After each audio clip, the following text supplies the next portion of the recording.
Ladies and gentlemen, we are back with another edition of the MMATakeover.com's Interview of the Week. Today's guest is one of the top talents in all of New England, still only 23 years old. We have CES Bantamweight contender Kody Nordby. Kody, how are you? I'm good, man. How are you? I'm great. Before we get into the interview, I just want to do a full disclosure just for Um, journalism reasons, I've known Kody for a while now. We trained very little together. We actually have a lot of mutual friends. I've watched pretty much his entire career. So if I seem biased in this interview, it is because I am a fan. I'll be admitted. I'm a fan of Kody. I support him. So I just want to get that out there. The first question we always ask all the fighters is Kody, how did you get into MMA? Well, actually, one of our mutual friends, man. I was just a wrestler in high school, and coming through the ranks, a buddy of mine, Joshua Raymond, had reached out to a local high school wrestling page, which is soccer wrestling page on Facebook, and actually got two wrestlers, one me, and the other being Justin Switzer, to go down to the gym, old gym here in Lincoln called Elite MMA, ran by Manny, and so we go down there and we would, like help all those guys out with wrestling and whatnot, and just seeing the sport, it was kind of something new to me, so I really just stuck around ever since then, and kind of stuck under Josh, and he really took me from, just a wrestler to a pretty good base for MMA. I just Yeah. kind of stuck with it. Now, how old you were when you first started? Because you're still really young. Yeah, I walked into that MMA gym at 15 years old. 15. And when did you have your first pro fight? My first pro fight was actually the same day I graduated high school. I was 18 years old. I had gone up on stage, grabbed my high school diploma, and sprinted out the gym door. My parents were already in the vehicle. We jumped in. We shot down to Mansfield Holiday Inn. I was fighting for American Fighting Organization, and I fought Mark Johnson from it was Keith Florian School, Yeah, and yeah. I ended up submitting him in the first round. 18 years old, you graduated high school, and I bet you're more memorable of getting that submission than it was walking across the stage.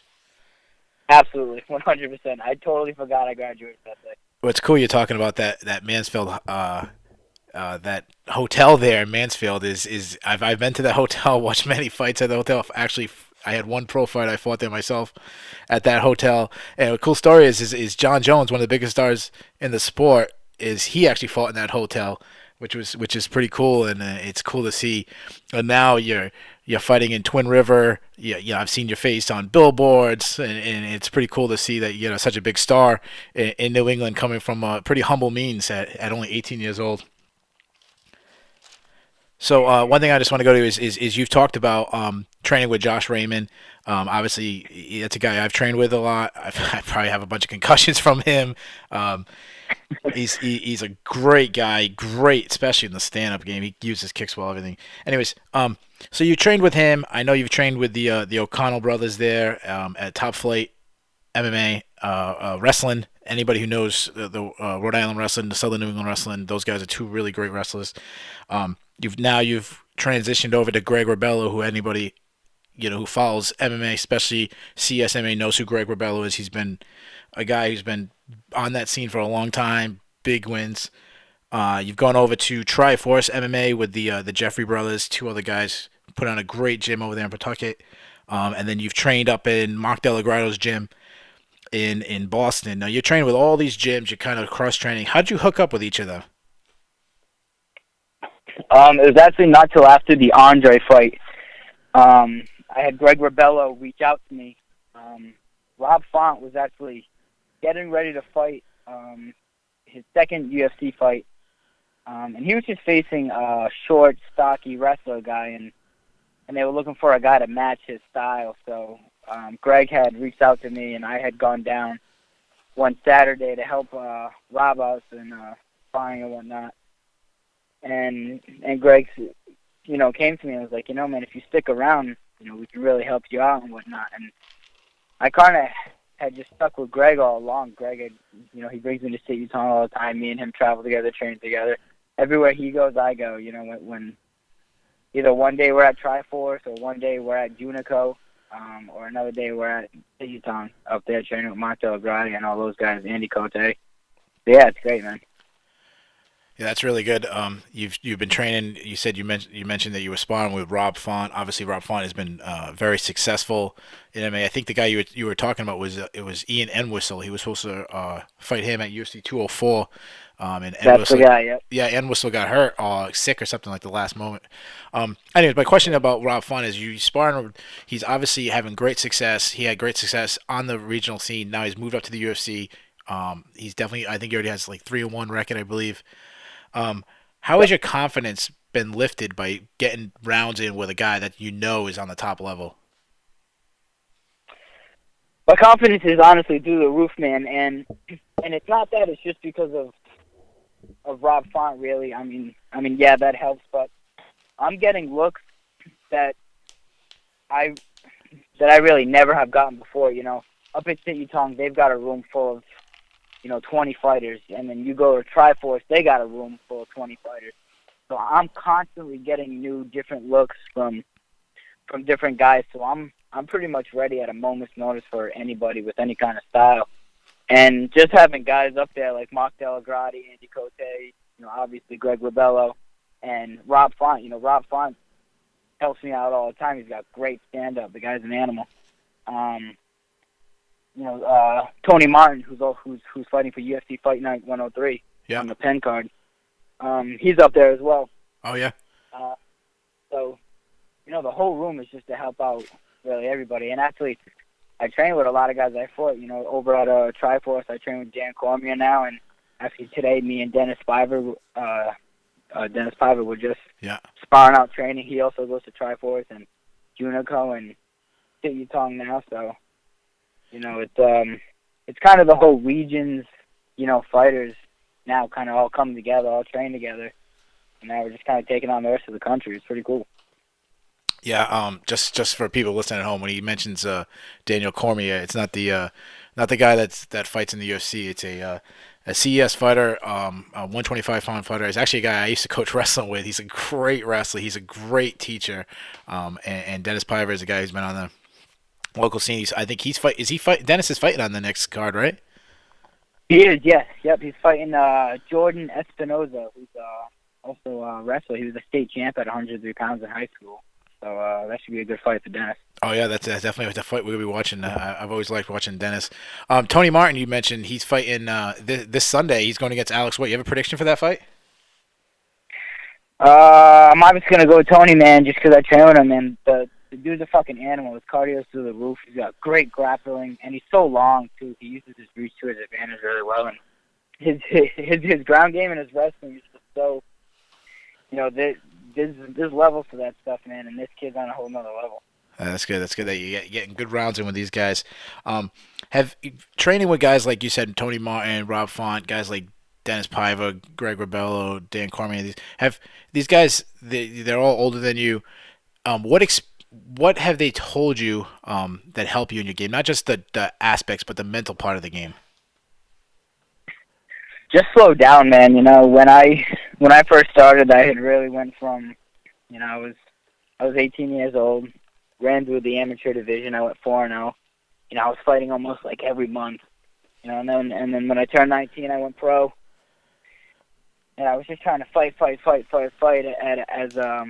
much as I can. And all these older guys are like, hey, man, like, you got a long career ahead of you, man. You got to slow down, And it's all about, fighting smarter, not just really going in there and just wanting to brawl. And the wrestler helped me out a lot, man, because I kind of came into the game just to wrestle. Everybody I fought was like, all right, well, you're fighting Kody Nordby. This kid's a wrestler. He's going to go in and take you down and try to submit you, But these guys have really put in different aspects and give me tools. So that way, when I do go in there, I'm not always just relying on my wrestling, which is obviously what happened during the Andre fight. Yeah, no, I just want to add on to that. I've seen you many times take fights on like 2 days' notice back in the day. You get a call from somebody and you just say, oh, yeah, I'll take it. So it's good that you get people who are managing you now, helping you out, kind of showing you the ropes. Um, One thing you just said, you mentioned that you've always been known for your wrestling, your slick, very slick jiu-jitsu game. I grappled you a little bit. I couldn't believe, and I'm much bigger than you. I couldn't believe how strong you are. Um, but in your last fight against Brandon Siley, you really showed a an improved striking game. Now, was that something that you before the fight you saw aspects of Brandon's game that you thought you could expose with your striking, or was it a new tool that you just wanted to show? It was a new tool that I just wanted to show, man. At that point, for the Brandon Taylor fight, I had about a month training camp working with Greg, going to see Utah, working with the Jeffrey brothers over at Triforce, and they just crammed a whole bunch of shit down my throat that they could, in a month time. They can't make it. What am I trying to say here? They did what they could in a month's time, and that's kind of what I wanted to showcase during that fight, and it worked beautifully, man. Every single aspect, I utilized my striking to get my takedowns instead of just going for a naked takedown. Yeah. Use the knees, the elbows, punches, kicks, everything. It just flowed, man, and I felt way better. Now, are Now, we? Oh, sorry. I didn't mean to cut you no, off. go ahead. You said you mentioned you made such a huge jump in just a month. Are we expecting an even bigger jump now that you've actually have now months under them? Yes, yeah. I mean, I came back a week after that fight. I felt totally fine, and we were getting ready for this card here. So I've been getting ready for a while. We've been going hard, a real hard, good training camp. A good 2 solid months. So I'm really ready. Looking at this kid's record, he's been knocked out a lot. A lot of his losses come from strikes and knockouts, and a lot of his wins come from Kimuras and shoulder locks. Well, this kid gets Kimura a lot because he gets Kimuras on guys. Guys will shoot him for a takedown, with their head on the outside, and he's always attacking that arm. Sure, yeah, he'll get taken down, but he'll have that arm. That's why he's always Kimura and everybody. I think he's got 5 finishes via Kimura. He just finished my teammate, actually, Rico DeShula, who was undefeated at the time, round 1 by Kimura. And so we're watching that, and we're ready for that. Yeah, Rico came into that fight with a lot of hype. If you watched it on Access TV, so I'm going to go into this, Yeah, David. Have you seen a lot of film of him, or is this just kind of looking on his record? this is just kind of looking at his record. I haven't seen a lot of film. There's really not much out there on him. Yeah. I seen him fight Rico. Rico came out strong, and this kid kind of ran to the cage, kind of backed up, kind of overwhelmed. Rico overwhelmed him a lot. Yeah. And Rico went in for a takedown. The kid grabbed Rico's arm and fucking rolled him right over, and finished him on top with the Kimura. And that's something I don't see him doing to me. I'm much stronger and slick grappler than Rico is, in my opinion. So I'm not even looking to take this fight to the ground, honestly. This guy, he's been knocked out 4 times, so I'm gonna come in, utilize my striking game. I don't have a knockout on my record, so it'd be nice to pin that one up there. Now you're about 2.5 weeks away from this fight. What's your current weight right now? Right now, I'm 155. I'm sorry. What'd you say? I'm 155. 155, and the weight class. Is it 135 again? 135. That's correct. Yep. Okay, so how much weight do you normally drop like that? Like when the guys do the crash cut, how much do you normally do? Well, a Sunday before weigh-ins, weigh-ins is on Thursday, the day before the fight. I like to be around 150, and then from Monday to Thursday, I can cut the remaining 15 pounds,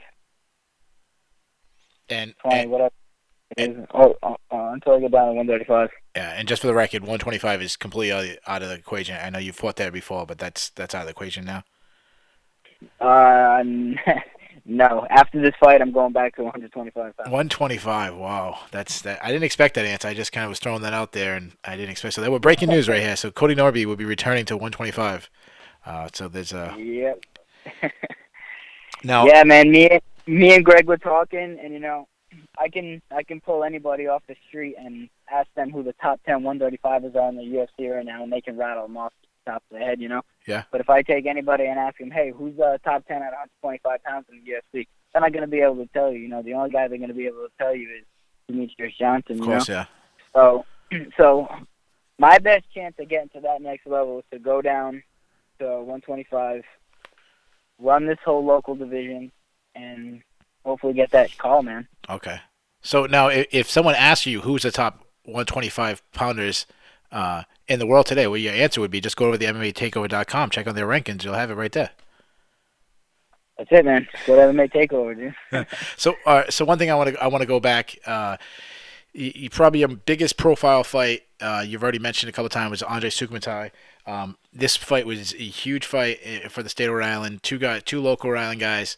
Why? One thing I just want to know is you were calling him suckmouth, and he was bashing you, calling you Kody Nordby, and all this, and there was a pushing match at the weigh-ins. Where did the beef come from? This beef really started when I was an amateur, man. He got so fucking butthurt for me calling him out.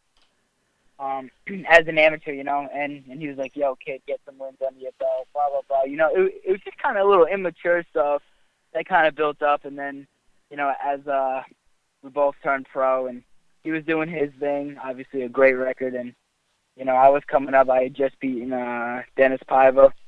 They wanted me to fight on the card. They had nobody, so I moved up to 145. All I wanted to do was just fight down the card. I fought Derek Shorey, and I ended up submitting him, and then they were like, all right, man, like, we got a vacant belt. You want to face Andre? And I said, yes. I definitely want to face Andre, and, just being from the same city, man, we just kind of had that, head bash at, like, who's the best, man, Of and course. that was a fight that was honestly, like, a fun fight, man, and I learned a lot. I learned that I need an actual MMA training camp in order to get to that next level. I was just at Top Flight 3 days a week training for that fight. That's really the only training camp I had, and I mean, they're fucking amazing over there. Obviously, you got Nick O'Connell, Ricardo Mooney over there, and they did what they could in a training camp for 3 days a week. But that was a fun fight, and I needed it, and it was a huge learning experience. And I think with a solid, training camp with the guys I'm with now, I think it's a whole nother outcome. So, so if you're saying just for the record, the guys you're training with right now, you guys fight again, you win that fight? Yes. Okay. Yeah. Is it a fight And you're I mean, interested in? CES is throwing it up on the media, man, and they're like, Kody Nordby making his way back to another title shot, and after this fight, honestly, if they offer me Andre again after this fight, it's gonna be pretty hard to turn it down, man. Well, I mean that is marketing gold for CS. I mean the rematch was the big beef. You guys are still talking. I mean that house was rocking with people cheering your name, people cheering Andre's name. I mean it didn't have that regional feel to it. It felt like a Anderson Silva, Chael Sonnen grudge match, or a Conor McGregor, Nate Diaz, one of these huge mega fights where this house was split. I was watching that at home and I could feel it. I was excited. My wife was telling me to calm down. I was cheering you on. So it's definitely, even though you plan on going on 125, if that fight is off to you, that's definitely a fight you'd want. One question I got for you about your current fight is Greg or Bello is fighting on the same card. Who's going to corner you? I'm gonna have Mark Delaglade in my corner. I'm gonna have Pete Jeffrey in my corner, and if possible, we're gonna see if we can finagle Greg Bello in the corner. Okay, all right. You have a prediction for Greg's fight? He's fighting Danielle Williams at heavyweight. Yes, Danielle Williams. I just actually found out who he was fighting today, and I was talking to him.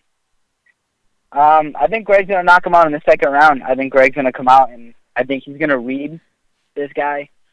And I think the second round, Greg's gonna have a read on this guy, and Greg's a very smart fighter. He's a very strategic fighter, and he's gonna put you where he wants you to go. And when he throws those hands, man, if they land, you're going to sleep. Okay, so one question I have to ask is you were a great wrestler. I don't know if this you don't have to answer this. It's a little personal, but your brother was a great wrestler, Yeah, does he have any interest in going into MMA?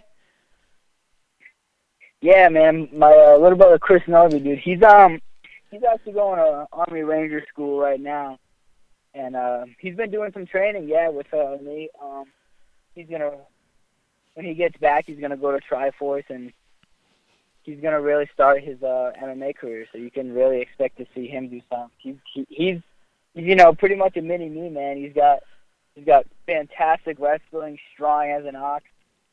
Um, it's just his striking we got to work on. His Yeah. jiu-jitsu is there, and he's so young. He's only 20 years old, so Yeah, and he's he's a little got better plenty of looking than time. you, but other than that. Yeah. No, I remember him Definitely. wrestling. He was great. He used to have great upper body throws. He mixed in a great takedown. There's definitely somebody, if you're a CES fan or a local MMA fan, that's a guy watch out for. Is I can't wait for him to jump into MMA. Right now we're actually debuting a very new segment.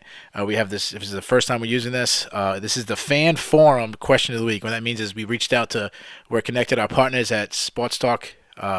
Is a fan 6,000 member fan. We said, hey, we're interviewing guys. What's some of the questions you want to ask? The one we chose today, comes from Dave from Connecticut. His question is, hey Kody, if you could fight anybody all time, what would your dream fight be? Dream fight, man. I'm gonna have to say Uriah Faber.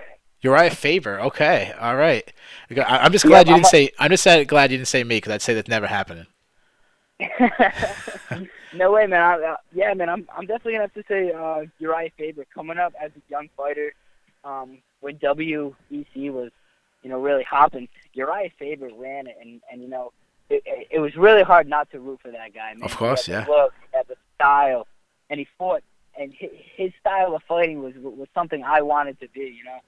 I looked at him and it was like, man, I want to be that guy. And I am so glad he just went out in the best fight of his career. Yeah, in his And, man, he hometown. looked fantastic. Well, if one day So, yeah, this weekend, BJ Penn, another legend, is coming back. If Uriah Faber changes his mind and decides to come back, I'll be leading the pack to say, hey, UFC, bring Kody Nordby 135. Uriah Faber, Kody Nordby. Let's do it. that's that's it, man. I would be pumped, man. I would honestly love to fight him, man. With all the respect in the world for him, I would love for that fight to happen. All right, our last question is your fight coming up. I believe it's the 27th, live at Twin River Casino, also live on Access TV. The fight ends. How you gonna win? I'm gonna knock him on in a second, man. I'm gonna pull a little page out of Greg Rebello's book, and I'm gonna read him in the first. I'm gonna tire him out. I might take him down a little bit just to get him, thinking, hey, the takedowns are there. I can't really get comfortable and throw too hard, And I'm gonna put him where I want him, and hopefully plant one on him, and he goes down. All right, so all you guys who gamble at home, if you heard from Kody, do a parlay Kody and Greg, both by second round knockout. That'll be a huge pay. So listen to Kody, parlay both of them. All right, so Kody, as I said, we do this little cheap plug. I just asked you, Kody, have you submitted to the takeover? I did, man. I'm Kody Nordby, and I just submitted to the MMA Takeover. Kody, before I let you go, I just want to say, for anybody who don't know, Kody is actually a member of our military. It would be an absolute travesty if I didn't say it. Thank you for your service to our country. I can speak on the entire staff here at the MMATakeover.com. We appreciate what you and the rest of the military does for us. We wish you luck in your fight, and welcome to the MMA Takeover family. Thank you very much, guys. Take care, man. You too.